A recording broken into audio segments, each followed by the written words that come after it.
Magandang araw po. Ako po si Sakura from Asia Group. And sa aming company po, may job fair kami araw-araw.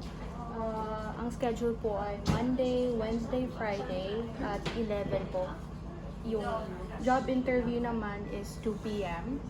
And then every Tuesday, Thursday, Saturday at Sunday is at 2 p.m. and ang interview naman po ay 5 p.m.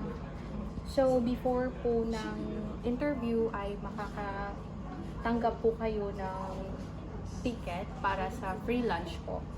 And yun po yung job fair namin. And then isang example po ng job vacancy namin ngayon is sa Aichi Prefecture. And ang trabaho po ay factory work. So naghahanap po kami ng full-time workers, isa or dalawang tao. And ang trabaho po ay pag-manufacture ng automobile parts and pag-check din po ng or pagmamanage ng quality assurance. And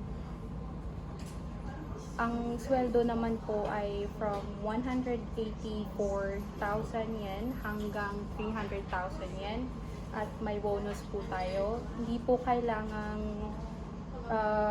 magaling sa Nihongo. Mga everyday conversation na level ng Nihongo ay pwede na. Hindi po kailangan ng certificate or qualifications. And ang kailangan lang ay okay kang magtrabaho ng mataas na oras. So, again, ang trabaho ay nasa Aichi Prefecture. Ang pinakamalapit na station ay nasa Kitashinkawa Station. Yun lang po.